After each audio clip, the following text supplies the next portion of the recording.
അല്ലാഹു നിന്നെ ഉപമിക്കുകയാണ്. മക്കള് കുരുത്തക്കേട് കാണിക്കുമ്പോ, പറഞ്ഞാൽ അനുസരിക്കാതെ വരുമ്പോ, മക്കള് നല്ലതുപോലെ പഠിക്കാതെ വരുമ്പോ നീ പറയും, എന്താടാ നീ കഴുതയെ പോലെയായത്. മക്കള് പഠിക്കാതെ വരുമ്പോ, പറഞ്ഞ അനുസരിക്കാതെ വരുമ്പോ നമ്മൾ ചോദിക്കും, നീ എന്താടാ കഴുതയെ പോലെ നടക്കണേ, നീ എന്താ കഴുതയെ പോലെ നടക്കണേ എന്ന് ചോദിക്കൂലേ? അള്ളാഹുവിന്റെ പരിശുദ്ധമായ ഖുർആൻ പറയുന്നു, അള്ളാഹുവിന്റെ കലാം കേട്ടിട്ട് പരിഗണിക്കാത്തവൻ അവൻ കഴുതയെ പോലെയാ. അള്ളാഹു പറയുകയാ, അവൻ അള്ളാഹു ഉപമിച്ചിരിക്കുന്നത് കഴുതയിലേക്ക് അവനെ ഉപമിച്ചത്. മസലുഹും കമസലിൽ ഹിമാരി യഹ്മിൽ അസ്വഹ എന്ന് ഖുർആൻ പറയുന്നുണ്ടല്ലോ മറ്റൊരു ഭാഗത്ത്. എടാ, ഇങ്ങനെ ഇത്രയും നല്ല കാര്യങ്ങൾ അള്ളാഹുവിന്റെ കലാം നിന്റെ മുന്നിൽ ഓതി കേൾപ്പിച്ചിട്ട് ഫമാലഹും അനിത്തദ്ഖറതി മുഅരിദീൻ കഅന്നഹും ഹുമുറും മുസ്തൻഫിറ. ഖുർആൻ ചോദിക്കുകയാ, കഴുതയെ പോലെ ആകരുത് നീ. കഴുതയെ പോലെ നിന്നെ ഉപമിക്കുന്നത് ഒരു ഒന്നും ചിന്തിക്കാത്തവനെ പോലെ. ഇങ്ങനെ കേൾക്കുന്നു, കളയുന്നു, ഇങ്ങനെ നടന്നിട്ട് കാര്യമില്ല. എന്റെ പ്രിയപ്പെട്ടവരെ, അല്ലാഹുവിന്റെ പരിശുദ്ധമായ ഖുർആൻ അവിടുന്ന് ഉപമിക്കുകയാണ്. ഒന്നാമതായിട്ട് അല്ലാഹു ചോദിക്കുകയാ, നീയാണ് ഏറ്റവും വലിയ അക്രമി. രണ്ടാമത് അല്ലാഹു പറയുകയാ, നിന്റെ ഹൃദയത്തിന്റെ അകത്തേക്ക് ഹിദായത്തിന്റെ വെളിച്ചം കടന്നു പോകൂല. മൂന്നാമതായിട്ട് അല്ലാഹു പറയുകയാണ്, നിനക്ക് വേണ്ടി ഞാൻ കഠിനമായ ശിക്ഷ ഒരുക്കി വെച്ചിട്ടുണ്ട്. നാലാമതായിട്ട് അല്ലാഹു പറയുകയാ, മോനെ നിന്നെ കഴുതയിലേക്കാണ് അല്ലാഹു ഉപമിച്ചിരിക്കുന്നത്. അഞ്ചാമത്തെ കാര്യം എന്തെന്നറിയുമോ? ഒരെണ്ണം കൂടെ പറഞ്ഞിട്ട് നമുക്ക് ദുആ ചെയ്ത് പിരിയാ. അല്ലാഹുവിന്റെ പരിശുദ്ധമായ ഖുർആൻ ഇവിടുന്ന് പറയുകയാ, അഞ്ചാമത്തെ ശിക്ഷ എന്തെന്നറിയുമോ? അല്ലാഹുവിന്റെ ഖുർആൻ ഇവിടുന്ന് പറയുകയാ, വമൻ അഅറദ അൻ ദിക്രി ഫഇന്ന ലഹു മഈശതൻ ലൻകാ വനഹ്ശുറുഹു യൗമൽ ഖിയാമത്തി അഅമാ ഖാല റബ്ബി ലിമ ഹശർതനി അഅമാ വഖദ് കുന്തു ബസീറാ قال كذلك أتتك آياتنا فنسيتها وكذلك اليوم تنسى. എന്റെ പ്രിയപ്പെട്ടവരെ, നിർത്തുകയാണ്. എന്റെ പ്രിയപ്പെട്ടവരെ, അല്ലാഹു തരുന്ന അഞ്ചാമത്തെ ശിക്ഷ എന്തെന്നറിയുമോ? ഈ സദസ്സിലിരിക്കുന്ന പലരും ചോദിക്കുകയാണ്, എന്തേ ഉസ്താദേ എന്റെ കച്ചവടത്തില് ബർക്കത്തില്ലാത്തത്? എന്റെ കച്ചവടത്തില് ബർക്കത്തില്ലല്ലോ, സമാധാനമുള്ള ഒരു ജീവിതമില്ലല്ലോ, ഒരു ദിവസമെങ്കിലും സന്തോഷത്തോടെ കടന്നുറങ്ങണമെന്ന് ആഗ്രഹമുണ്ട് ഉസ്താദേ.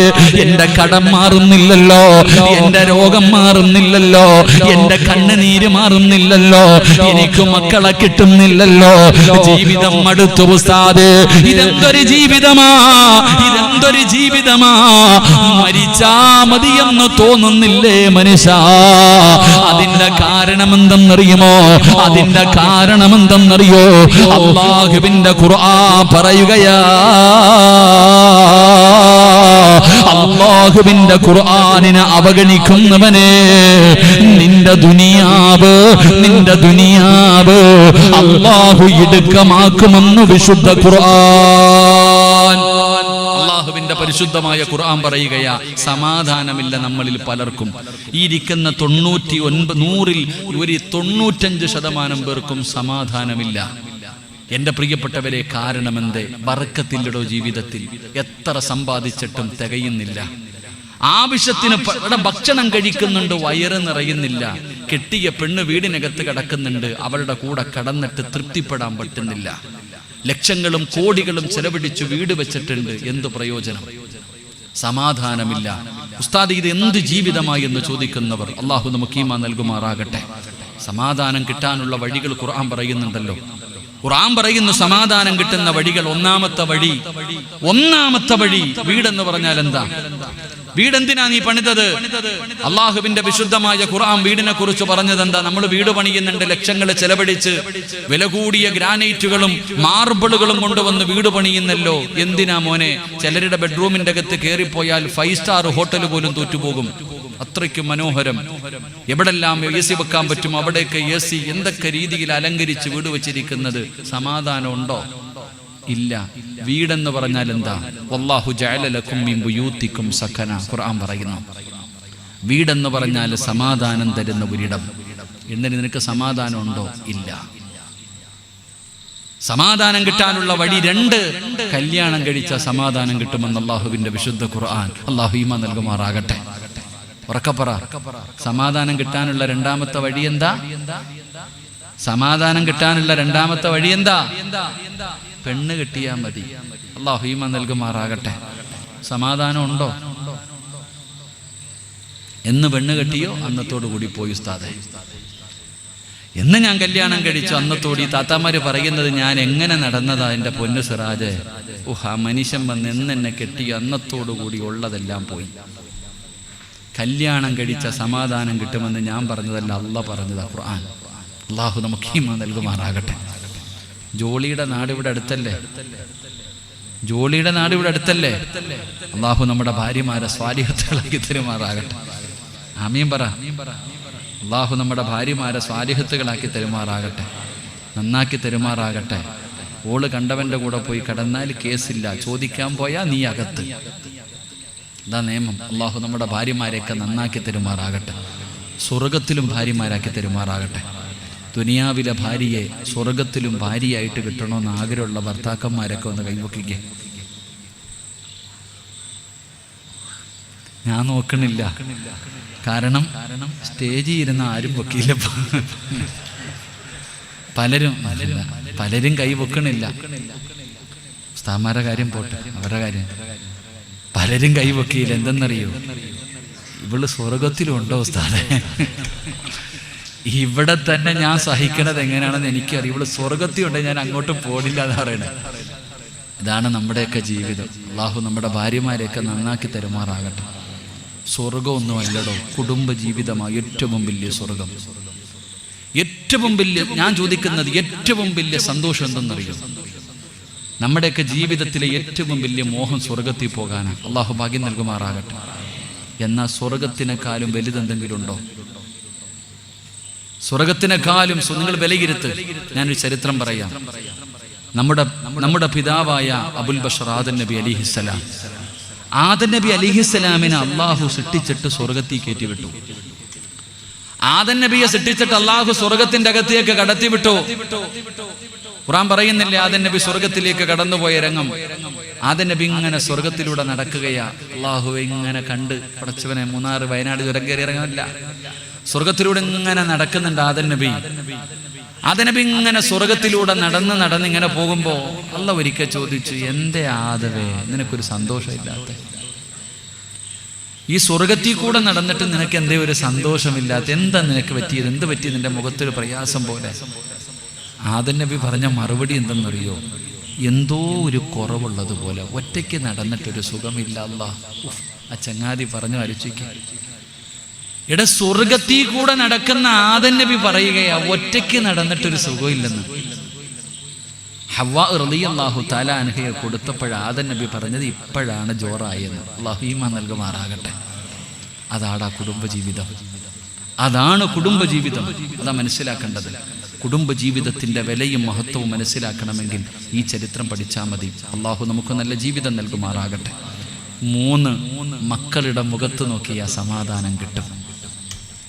മക്കളുടെ മുഖത്ത് നോക്കിയ അവന്റെ മുഖം ഓർക്കുമ്പോ തന്നെ സമാധാനം പോവാ. അല്ലാഹു അലം.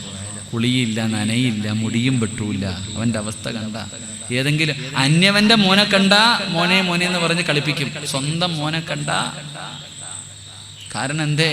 അങ്ങനത്തെ കോലവാ നമ്മുടെ മക്കൾക്ക്. എടോ, നമ്മുടെ വീടിൻ്റെ അകത്ത് കയറിയാൽ ഇന്ത്യയും പാകിസ്ഥാനും പോലെ ഭാര്യയും ഭർത്താവും ഒരു ബെഡില്, ഒരു കട്ടിലില്, ഒരു പുതപ്പിന്റെ കീഴിൽ ചേർന്ന് കിടക്കുന്നു. എന്നാ ബദർ യുദ്ധം അതിനകത്ത്. ഭാര്യയും ഭർത്താവും കണ്ട അടിയോടടി. ഒരു ഉമ്മാടെ വയറ്റിൽ കിടന്ന മക്കളാ കടന്നിട്ട് കീരിയും പാമ്പിനെ പോലെ തല്ലുന്ന. എടാ, നിങ്ങൾ സഹോദരങ്ങളല്ലേ? എടാ, എന്തിനാടാ ഇങ്ങനെ തല്ലണേ? എൻ്റെ പ്രിയപ്പെട്ടവരെ, അടിസ്ഥാനപരമായിട്ട് നമ്മുടെ വീടിന്റെ പ്രശ്നം ഞാൻ പറയാം. എന്തുകൊണ്ടാ? പൈസയ്ക്ക് കുറവില്ല, ആ സുഖത്തിന് കുറവില്ല, എല്ലാം നമുക്കുണ്ട്. പക്ഷേ സമാധാനം നമ്മുടെ വീടിനകത്തില്ല. അതിന്റെ അടിസ്ഥാനപരമായ കാര്യം എന്താ? അടിസ്ഥാനപരമായിട്ടുള്ള കാര്യം എന്താ? കന്നിമൂല ശരിയാകാത്തത് കൊണ്ടാണോ? വാതിൽ അങ്ങോട്ട് വന്നത് കൊണ്ടാണോ? അല്ലെങ്കിൽ റൂം ഇന്നതെടുത്ത് വന്നത് കൊണ്ടാണോ? അടുക്കള ഭാഗം ഇവിടെ ആയതുകൊണ്ടാണോ? 2 സെന്റ് ഉള്ളവൻ എന്ത് പോട്ട്, അള്ളാഹു ഈമാൻ നൽകും. ഞാനൊന്നും പറയണില്ല. പണ്ട് ഞാൻ അതിനെക്കുറിച്ചൊന്ന് പറഞ്ഞതിന് ഇപ്പോഴും കേട്ടുകൊണ്ടിരിക്കുക. അള്ളാഹു ഈമാൻ നൽകുമാറാകട്ടെ. കന്നിമൂലയില്ല എന്ന് ഞാൻ പറഞ്ഞില്ല. അള്ളാഹിൻ്റെ കഅബാലയത്തിന് പോലും കന്നിമൂലയുണ്ട്. കണക്കുകളില്ല എന്ന് ഞാൻ പറഞ്ഞില്ല. പക്ഷേ അത് മാത്രമായി പോകരുതെന്നാണ് പറഞ്ഞു. ചിലർക്ക് അത് മാത്രമേ ഉള്ളൂ. വാതിൽ ഇങ്ങോട്ടായതുകൊണ്ടാ ഉസ്താദ്, അങ്ങനെ വന്ന പല പ്രശ്നമുണ്ടോ ഉസ്താദ്? ഇങ്ങനെ ഉസ്താദ് ഇടി, നീ പോയി കിടന്ന് ഇടിച്ചോണ്ടിരി, അതന്നെ നിന്റെ പണി, ഇടിയോടിടി. സത്യത്തിൽ അടിസ്ഥാനപരമായിട്ടുള്ള കാര്യം എന്താ? 5 സ്ഥലങ്ങളിൽ 5 കാര്യങ്ങളിരുന്ന് കരയും. 5 സ്ഥലങ്ങളിൽ 5 കാര്യങ്ങളിരുന്ന് കരയും. ആ കണ്ണുനീര് നിങ്ങൾക്ക് നല്ലതല്ല. അള്ളാഹു നമ്മളെ കാക്കുമാറാകട്ടെ. 5 സ്ഥലങ്ങളിൽ 5 കാര്യങ്ങളിരുന്ന് തേങ്ങുമെന്ന ആ തേങ്ങൽ നമുക്ക് നല്ലതല്ല. അള്ളാഹു നമ്മളെ കാക്കുമാറാകട്ടെ. അതുകൂടെ പറഞ്ഞു തരാം. ഇരിക്കുവോ? 5 എണ്ണം പറയത്തില്ല, 1 എണ്ണം പറയത്തുള്ളൂ. പക്ഷെ അത് ഇരിക്കുവോ? 11 മണിക്ക് നിർത്താന്ന് പറഞ്ഞു. ഇപ്പം ചവിട്ടിയാലേ 11:15 നിൽക്കത്തുള്ളൂ. അതുകൊണ്ടാണ് ഞാൻ ചോദിക്കണേ, ഇരിക്കുവോ? നിങ്ങൾ ഞാൻ പ്രസംഗിക്കണമെന്ന് ആഗ്രഹമുള്ളവരൊന്ന് കൈവക്കിക്കേ. പൈസ ചോദിക്കുമ്പോഴും ഈ ആത്മാർത്ഥത കാണിക്കണം. ഇൻഷാ അല്ലാഹ് എല്ലാവരും ഒന്ന് എഴുന്നേറ്റ് ഫ്രണ്ടിലോട്ട് കയറിയിരുന്ന് അങ്ങോട്ട് കയറിക്കോ. ഉസ്താദന്മാരെ ഞാനൊന്ന് ഇരുന്നോട്ടെ, ഞാൻ ഇരുന്നോട്ടെപ്പാ, കാലുവേൻ. വാ ഇങ്ങോട്ട് വാ. ഇനി ഞാൻ തിരുവനന്തപുരം വരെ ഇരിക്കാനുള്ളതാ. വാ കയറിക്കോ, എല്ലാവരും കയറിക്കോ. ഞാൻ നിർത്തുകയാ. പുറകിലെ കണ്ടോ, ആ റോഡിൽ നിൽക്കണ ചങ്ങാതി കണ്ണിന്റെ മുന്നിൽ സ്വർഗം കാണിച്ചതെന്നല്ല. നീ കയറി നിൽക്കരുത്. കണ്ണിന്റെ മുന്നിൽ അള്ളാഹു നിങ്ങൾക്ക് സ്വർഗം കാണിച്ചു തരുന്നു. സ്വർഗം കേറിയിരിക്കാൻ വയ്യ. പിന്നെ അവിടുത്തെ സ്വർഗം കിട്ടണത് ആ പുറത്ത് നിൽക്കണ സഹോദരങ്ങളോട് ഒന്നീ സ്വർഗത്തിൽ കയറ്, അല്ലെങ്കിൽ മാറി നിൽക്ക്, വീട്ടിൽ പോ. ഒന്നീ അങ്ങോട്ട് മാറി നിൽക്കുക, അല്ലെങ്കിൽ കയറിയിരിക്കുക. മൈക്ക് സെറ്റുകാരൻ എന്തേപ്പാ